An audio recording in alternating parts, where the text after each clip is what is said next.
Yeah, I won't go through the weekly assignment problems, but I can maybe give some little hints. Let me look at it.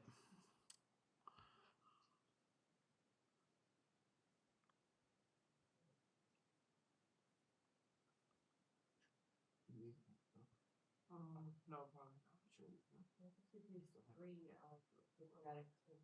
Yeah, you want to go? Okay. Okay.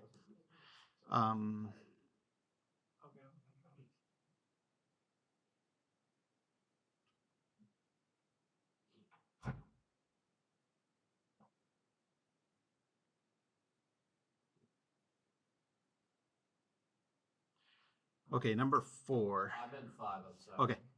Okay. Well, one thing about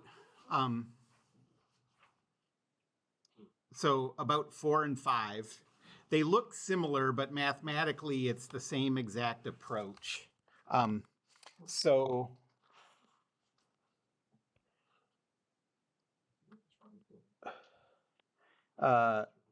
weekly assignment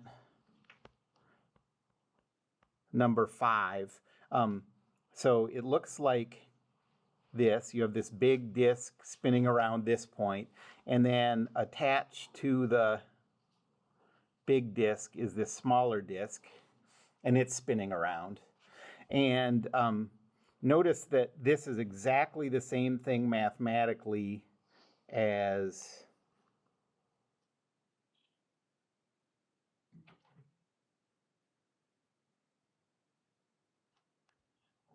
this, where you have these two members connected by joints, and you're going to calculate.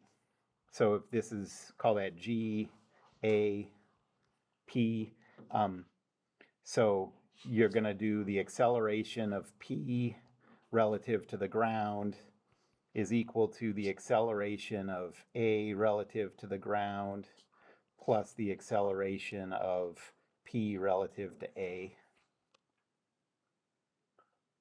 Okay. Do you have any specific questions about it other than that? Yeah, just when it asks for like because you got to do the center for the little disc, right? Yeah. But it doesn't give you the angular acceleration. So you got to use the angular velocity, right? Yeah, let's see. So to find like the A center, you can't use that one thingy where it's just like A R for the center, right? You gotta actually use it's like omega. You can do it exactly the same. It says it's both constant angular speed, so there's no angular acceleration for either one. And then so this is G, this is A, and this is P. And you can find all those distances based on the radii that it gives you and stuff. Okay. And then what was the one on kinetics?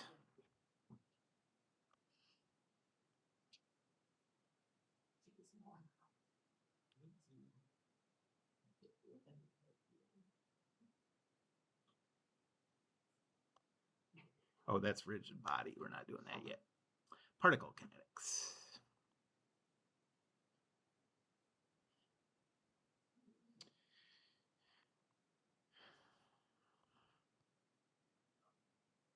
What number? 3. Oh yeah, this is the one that doesn't say which direction.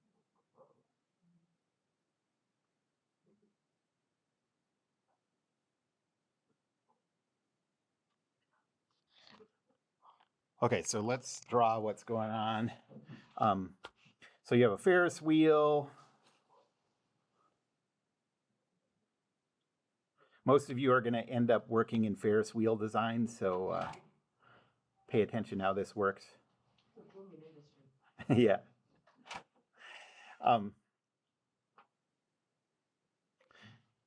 Each one that crashes and breaks into a million pieces needs to be replaced, with cheaper materials.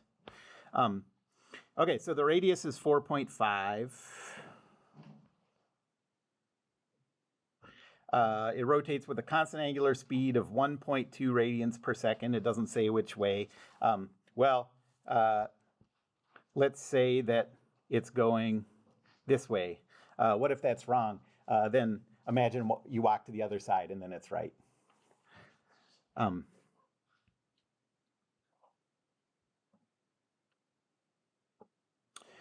It's mounted on a train car.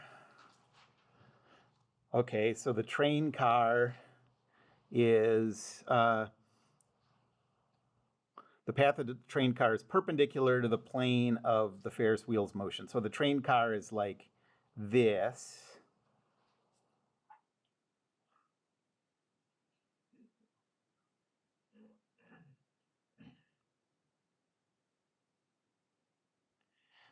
And the train car is moving, let's say, into the page at 2.5 meters per second squared. Okay, so that's a sketch of the system. And what's the net force applied to a 50 kilogram person at the bottom? So this is the person here. And I'm going to call this C for center. And we are trying to calculate the acceleration of the person relative to the ground. And that's equal to the acceleration of the person relative to the center plus the acceleration of the center relative to the ground. Why do we, it doesn't say anything about acceleration. Why do we care about acceleration? Because remember that, so this is the parking ramp.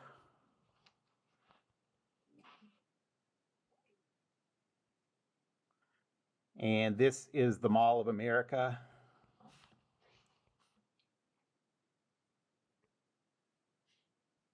Okay.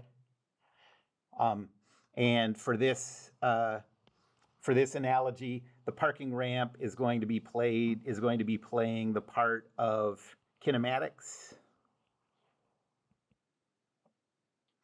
The Mall of America is playing the part of kinetics. Okay. And anytime you want to go, so you know this from your times at the Mall of America. If you want to get to your car, you can be on the 6th floor of the Mall of America, and your car can be on the 6th floor of the parking ramp. You still have to go all the way down to the 2nd floor to take the Skyway, right? Yep. Nothing you can do about that. And it's the same thing with kinematics and kinetics. Like no matter what derivative you're on in the kinematics, no matter what you're trying to find in the kinetics, the Skyway, the only way from one to the other is through acceleration. So if you're connecting kinematics and kinetics, you always have to go through acceleration. Okay, that's where Newton's laws are. Okay, so all right, we're trying to calculate this acceleration. We know this angular velocity. So let's just start putting these together. We want the acceleration of p relative to the ground. Why do we want the acceleration of p relative to the ground? It doesn't say that explicitly. Why can't we just, I mean, this is the one that's just circular motion. You know, this is the watermelon equation.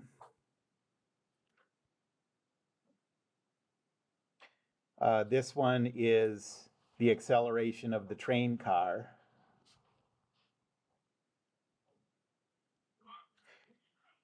Why can't we use one or the other of these? And how do we know that we have to get the acceleration of p relative to the ground?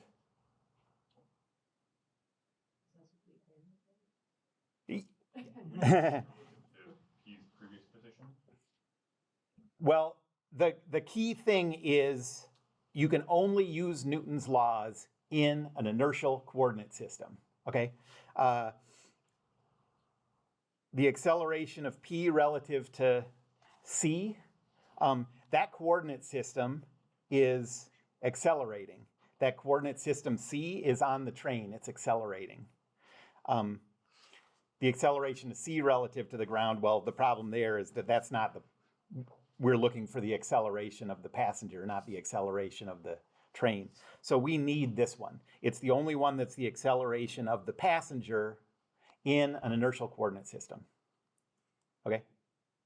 You with me on that? Do you want to have a breakout session about that? Talk to each other about how that feels? Okay. Is this problem related to problem 19 for kinematics? For kinematics? Oh, is it the same problem, just calculating something different? I guess so. I don't know. I didn't remember that, but that seems like something I would do. Okay, so let's calculate the acceleration of P relative to the center. And that's just going to be circular motion. So that's going to be angular acceleration cross R plus, so all ripe watermelons will rot. What's alpha?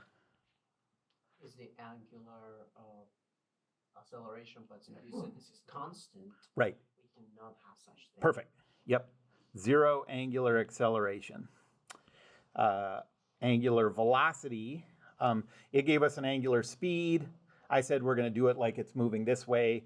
And so that is Into the out of the page. out of the page towards us, right? And so I'm going to use this coordinate system. And so that's positive z. So 0, 0, 1.2. And then R goes from the center of the circular motion to the point that we care about. So that is 0, negative 4.50. And then if you have this function in your calculator, it's pretty nice. You can just plug these vectors in. So the, what? Y is minus 4.5 in the Y. Because it goes from the center of the circular motion to the point that we care about. And the point we care about is the passenger. P. Yeah. Gotcha. Oh, I see. Yeah, C is the center of this particular circular motion. So this is equal to 0, 0, 0 crossed with this. That obviously goes away. And then we have 0, 0, 1.2 cross quantity, 0, 0, 1.2 cross 0, negative 4.5, 0. 4.5. That is 5.4. So 5.400. And then these together, oh boy. 0, 6.480. And so all of this together comes out to 0, 6.480. That's meters per second squared. Is that the centripetal or tangential acceleration of this circular motion? That is a tangential. Centripetal. The one with the two omega terms is centripetal. And so if you look at this, that's going toward the center of the circle, positive y, so that makes sense. So, okay, so we got this. Now the total acceleration of P relative to the ground is this. So now we're going back to the relative motion equation, plus the acceleration of C relative to the ground, which is in the negative z direction, 2.5.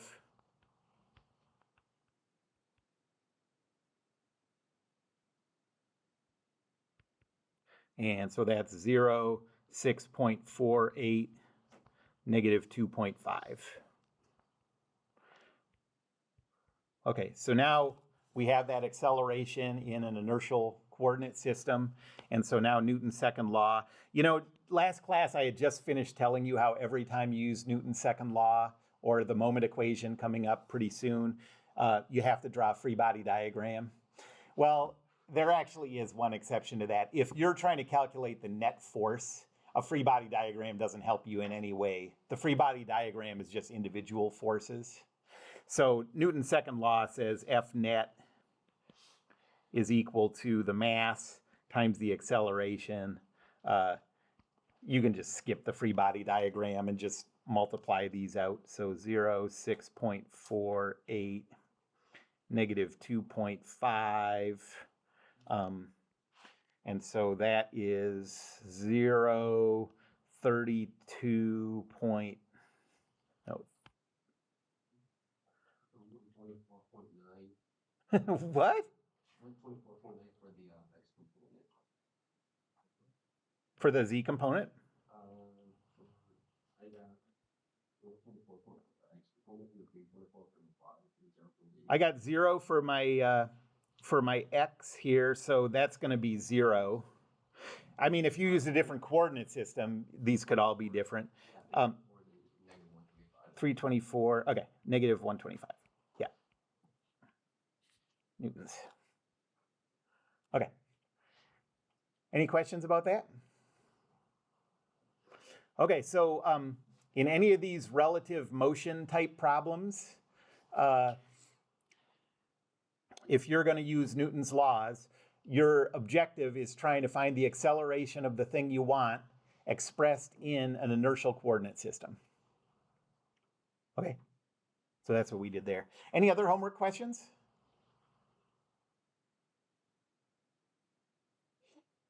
Yes? Wait, for this, why isn't gravity a factor when it comes to...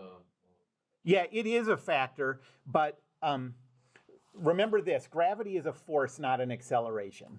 Yeah. So it doesn't come into our calculation for acceleration. And then the net force just says whatever forces there are, just add them up. So we're not told anything about what's creating this motion. We just know what the motion is. And we know that if you add up all the forces, it's this. For all we know, this could be a string and a pigeon and gravity doing this, or it could be a super complicated machinery doing it. But if we're just asked for the net force, all you have to do is multiply the mass to the acceleration. Okay. Any other questions? I see question 1, if you haven't done that. Yeah. Okay, so t cosine t.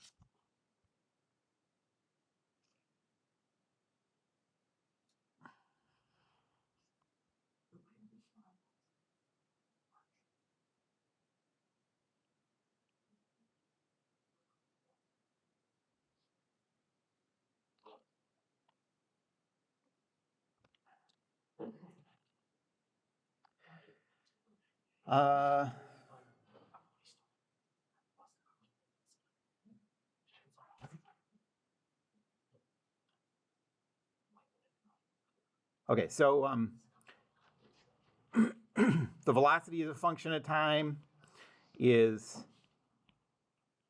the time derivative of this, which is 1 negative sine t. And the acceleration is the time derivative of the velocity, which is 0 negative cosine t.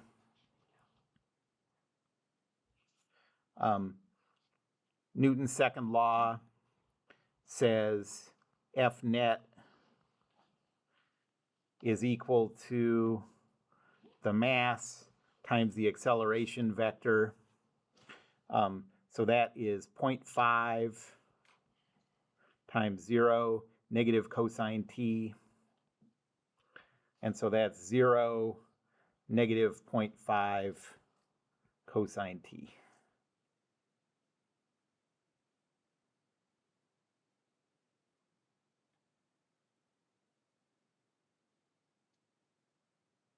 So wherever you are in the kinematics, remember your first job is getting to the skyway, and then you can take the skyway, Newton's second law, to get to kinetics. Okay. Any other homework questions? Okay. All right, so we're talking about particle kinetics.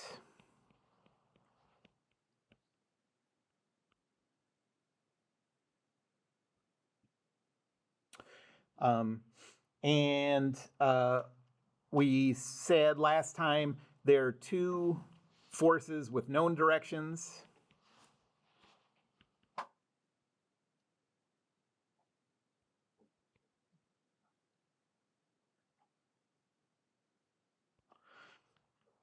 Those are pushing contact and pulling contact. Pulling, we're always going to think of as being done by cables of some kind. And, you know, we're going to talk about these today. You've seen all this stuff before. And then there's two forces that are going to come up a lot with unknown directions. Bless you.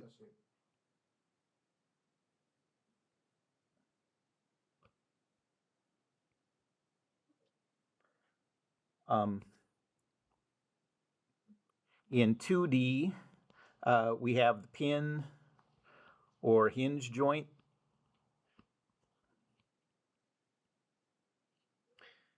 And that's just an unknown vector, you know, with whatever, let's call it the force on body A by body B.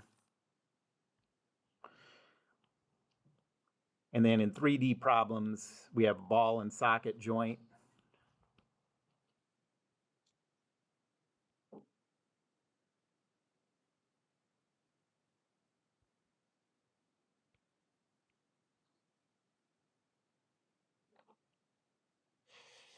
We're not going to use either of these with particle stuff because they would just, so for the people who took statics, remember talking about degrees of freedom, how many degrees of freedom something has? A particle in 2D only has 2 degrees of freedom. All it can do is translate in the 2 directions. In 3D, it has 3 degrees of freedom. In either case, one of these joints attached to a particle just eliminates all its motion, becomes very boring. So we'll deal with these when we get to rigid bodies. But this is how we're going to treat these joints. Okay, and it's going to come up all the time. Okay, so the first thing we're going to do is pushing contact.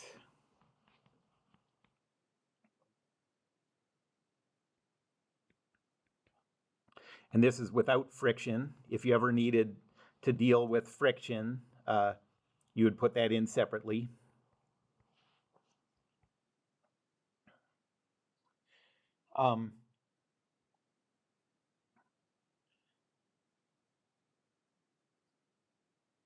So the force applied by something pushing on your chosen object is always perpendicular to the surface of contact.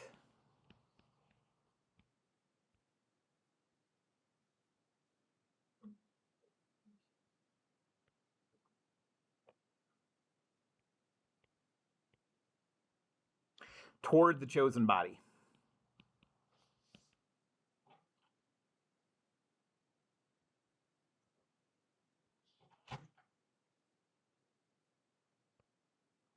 You know, you can always remember the directions of pushing and pulling forces based on, like, imagine yourself in a puffy coat and somebody pushes you or pulls you. Which way does the coat go, you know? Like if they push you, your coat compresses in towards you. That's a force toward the chosen body.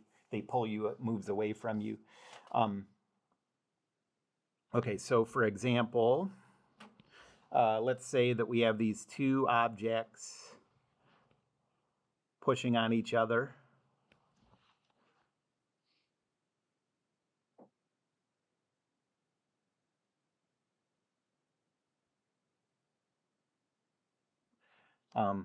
So let's say that, well, let's give these some masses. Let's say this is a 500 Newton force let's say this is 40 kilograms and this is 100 kilograms.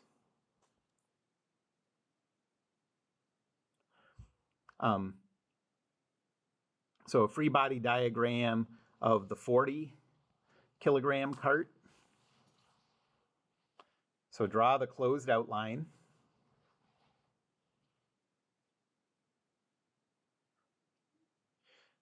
Put in whatever field forces you have. For us, that's pretty much just weight. So 40 times 9.81 is 392.4.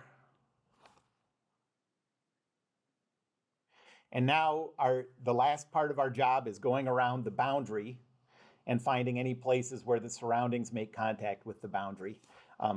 So I'm going to start over here on the right side and just work my way around counterclockwise.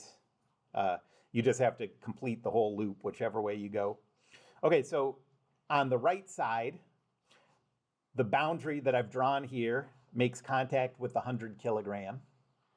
Okay, that's a pushing contact. And so the rules say that force is perpendicular to the surface of contact, so either to the left or the right, and then toward the chosen body, so to the left. And we don't know what that, we don't know what the magnitude of that is, so we'll call it R. That 500 doesn't show up here because it doesn't act on the boundary of the body, okay? Clearly the 500 has an influence on what this R is, but it doesn't go in that free body diagram. And then keep going around. The last place you have contact, I'm going to lump all the forces on the wheels into one thing since we're doing particles. Everything happens at the same point with a particle. So I'm just going to call this a pushing force from the ground. Okay? It's perpendicular to the surface of contact toward the chosen body, so up. And I'll call that normal N. And that's it. Now we've completed the loop around the boundary. There's only 2 places where there's contact, so we know we're done.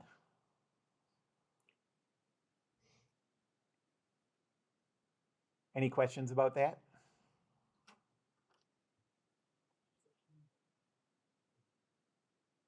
Yeah, this.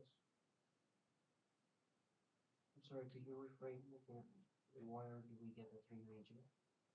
That is the weight, so that's that's the mass times 9.81.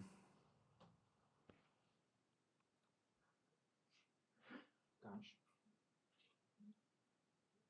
And now let's do the same thing for the 100. Like, what if we wanted to calculate forces on the 100 instead?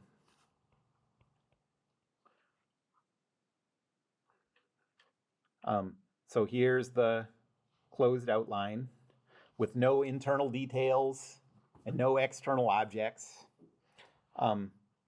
There's a weight force down of 100 times 9.81.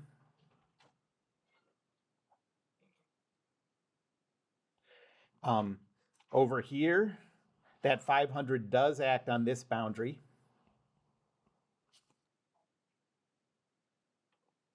So that goes over there. Keep going around counterclockwise and you get to the left side. That's in contact with the 40, so there's a pushing contact there, perpendicular to the surface, toward the chosen body. And Newton's third law says this has the same magnitude as this. So these are the same because of Newton's third law. How about the normal? Okay, and then the normal, now we keep going around, we get to a pushing contact from the ground, perpendicular to the surface, toward the chosen body. Newton's third law only relates to bodies A and B pushing on each other when you go from the free body diagram of A to the free body diagram of B. This is the ground pushing on A and the ground pushing on B. That's not the same thing. So there's no reason to believe that these would be the same. So I'll just call this N2. Yes? Wouldn't it be better to surface going through the whole body instead of just the wheel? Yeah, I think in physics you're used to doing that. mostly because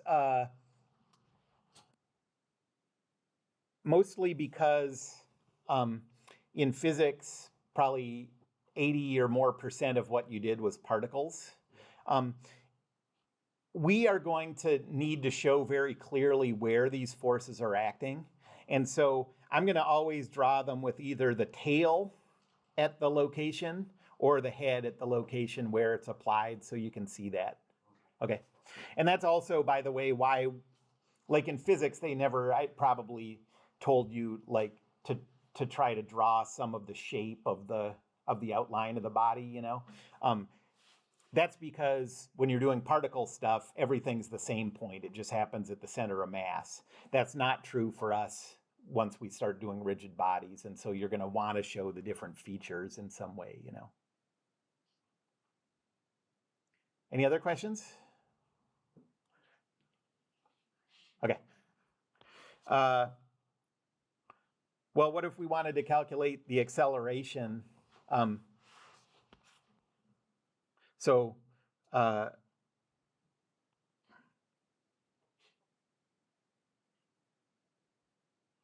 let's say we want to calculate the acceleration vector and we want to calculate the magnitude of that r. Okay. So I'm going to use Newton's second law on each of these. So Newton's second law first for the 40 kilogram.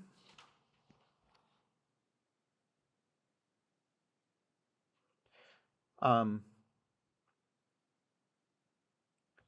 have all the forces, so now all I have to do is represent those as components. So I have 0, negative 392.4 plus 0n plus negative r0 is equal to, and now we have to notice something about how these things are free to move. We know they're going to move horizontally. It's not going to jump up or down or anything. And so this is equal to the mass times an acceleration that I'm just going to call a0. Well, you can see that that's going to be in the negative x direction, but that sign will come out on its own. So we're trying to calculate r and a. Those both appear in the x equation. So the equation that I'm going to hang on to is negative r is equal to 40a. And I'll just set that aside. You can't calculate it yet. And so now I'm going to go to Newton's second law for the 100.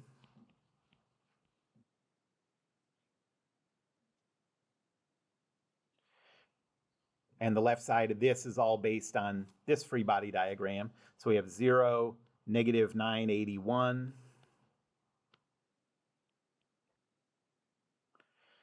plus r this time is in the positive x direction.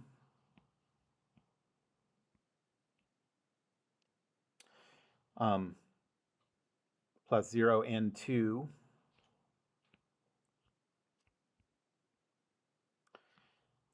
Plus negative 500, 0.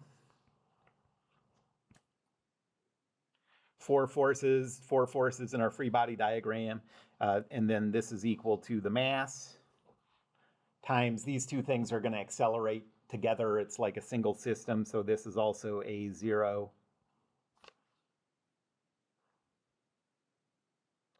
And again, it's only the x equation that has the stuff we want. And that says r minus 500 is equal to 100a.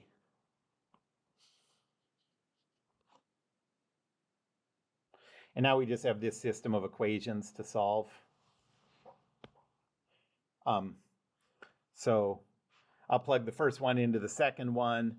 R is equal to negative 40a. So we have negative 40a minus 500 is equal to 100a.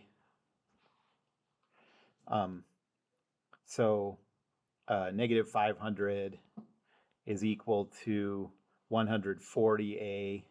What's 500 divided by 140?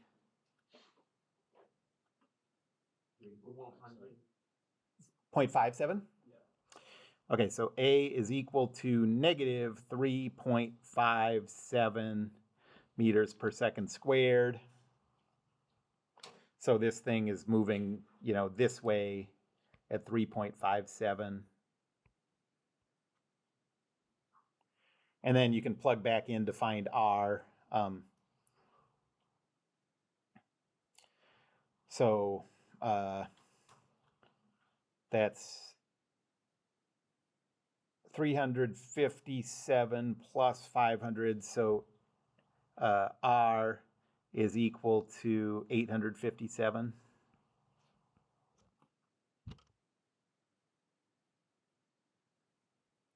Is that's not right. What happened here?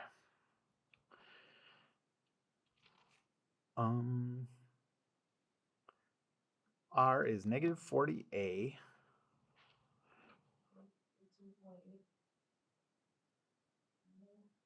What? That sounds more. Oh, because I didn't use the negative. I see. Yes, thank you. Okay, 142. 142.85 newtons. Okay, so that's how to put that stuff together.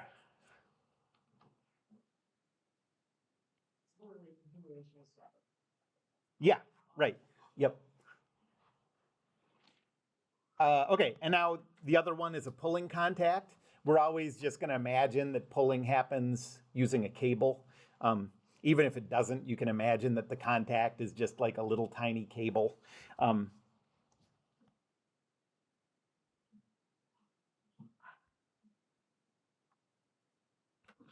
so we're always going to imagine this happening with cables.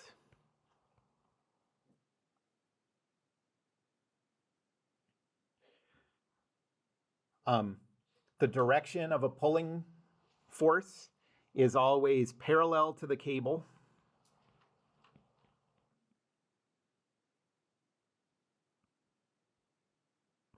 And away from the chosen body.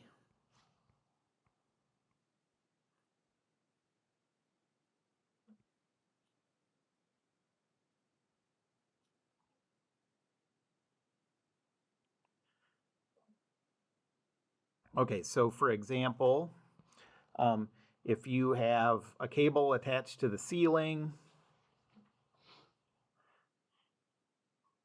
and it's attached to an object like this, and let's say there's 50 newtons applied this way, and let's say this has a mass of 20 kilograms.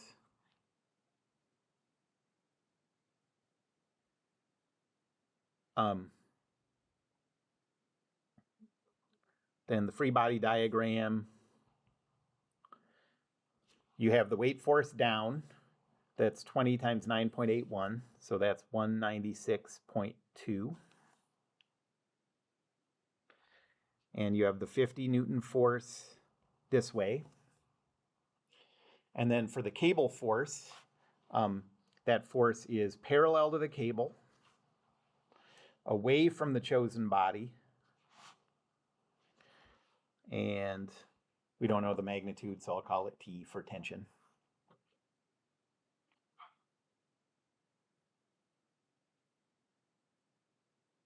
One thing to notice,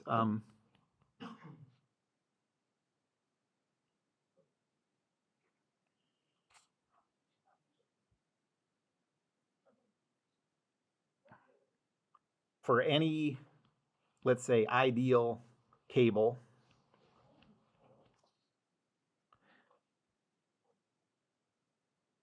that's not attached, let's say that it touches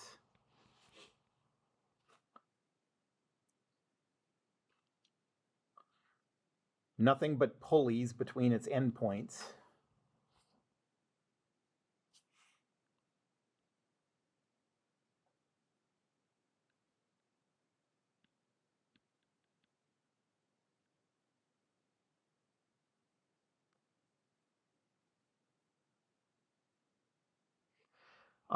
That cable tension T is the same all along the pulley, I mean, all along the cable.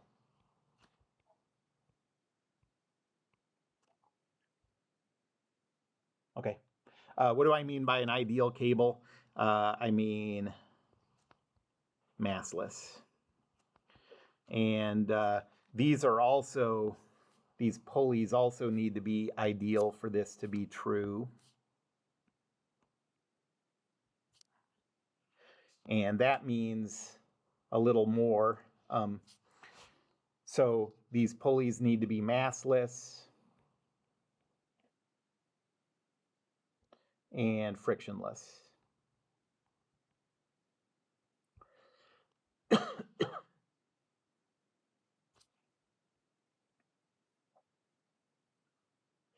A little later on, we'll talk about how to do calculations with masses in the cable, masses and friction in the pulley.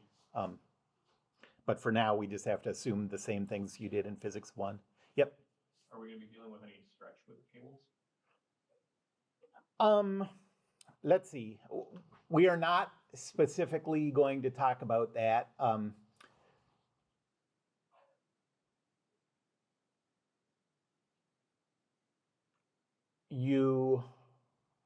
I'd have to think about how that comes into it. That would, we're not going to talk about that in this class. And that certainly would affect some things like whether the two things, like how you know the acceleration of one based on the acceleration of the other one and stuff. Okay, so let's do an example with a pulley. I'll do a quick one. And then you'll have everything you need to be able to do some problems. So let's say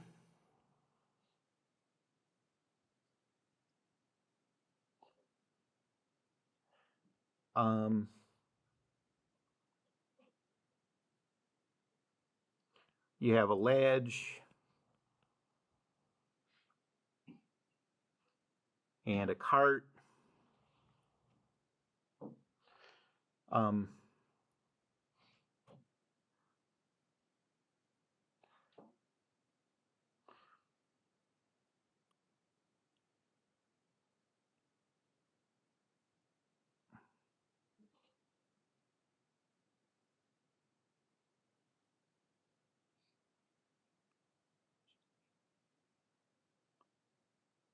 And let's say we have another pulley down here. That's supposed to be vertical, and it goes around this one.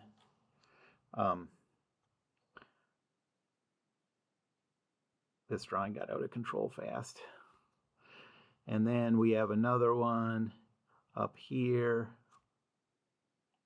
That's supposed to be vertical.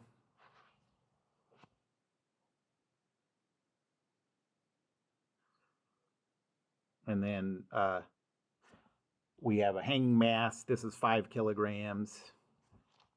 And this is 10 kilograms.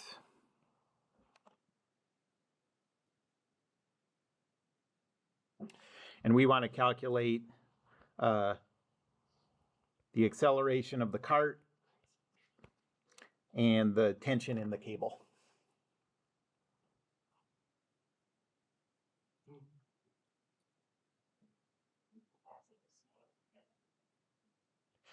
Okay, so first free body diagram of the hanging mass. That's a simple free body diagram.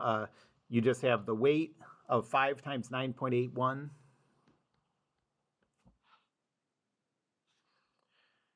And an upward force of T. And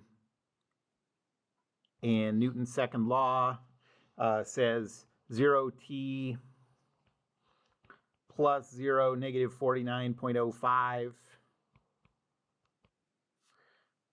is equal to the mass times the acceleration. Is this 5 kilogram thing free to move along the X or Y axis? Y, so I'm going to write this as 0A, And again, you don't have to think about whether it's plus or minus, that'll come out. And so I'm going to set aside this equation that says t plus, minus 49.05 is equal to 5a.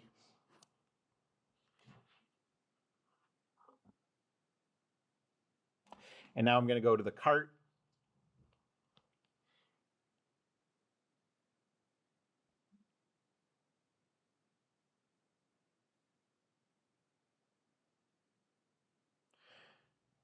We have a weight down of 98.1.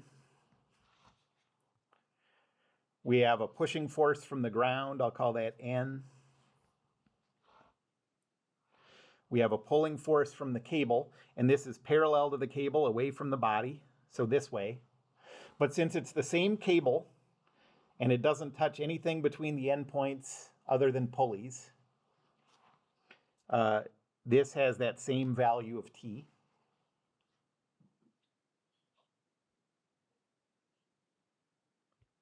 And so Newton's second law, that's everything. So Newton's second law says 0, negative 98.1 plus 0n plus T0 is equal to 10 times. Okay, so now you have to think a little bit about what's going to happen with these accelerations.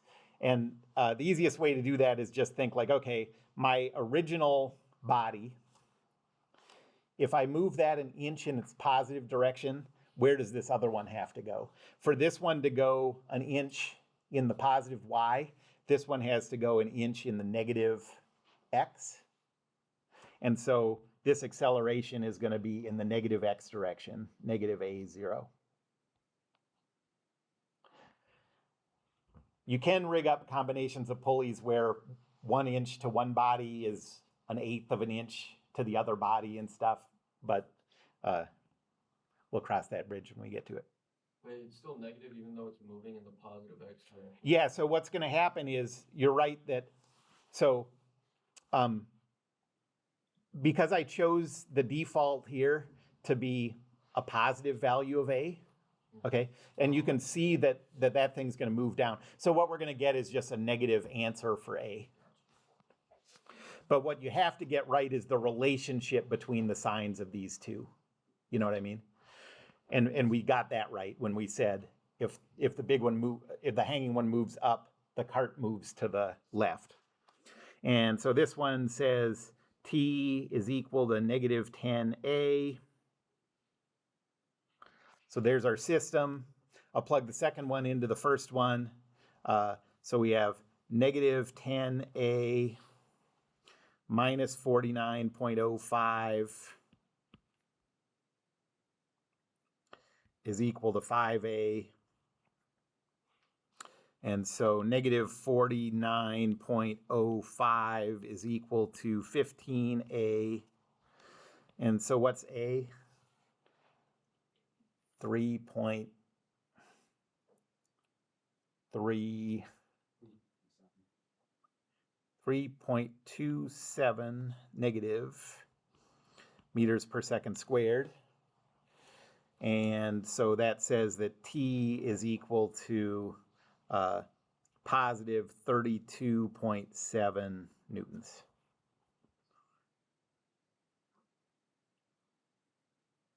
And so the negative on that acceleration value, if you plug that into your acceleration vectors that we chose before, tells you the direction that each of these is accelerating. The 10 kilogram is moving to the right, and the 5 kilogram is moving down, accelerating down. Question? Can you explain why it's a negative acceleration one more time?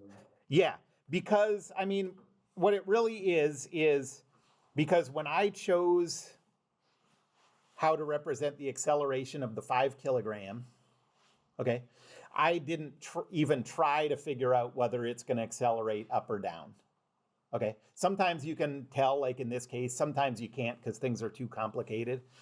But I just said, I know that it's moving along y, and that's enough for me. So I put this in here as 0 positive A. Okay, well, it turned out that this has to be accelerating down, and so that A value has to be negative. And you get that answer by taking your final value of A and plugging it back into this or this, where we represented those acceleration vectors. Any other questions? You pulled it there from. Yeah, where it is? Okay, that's all.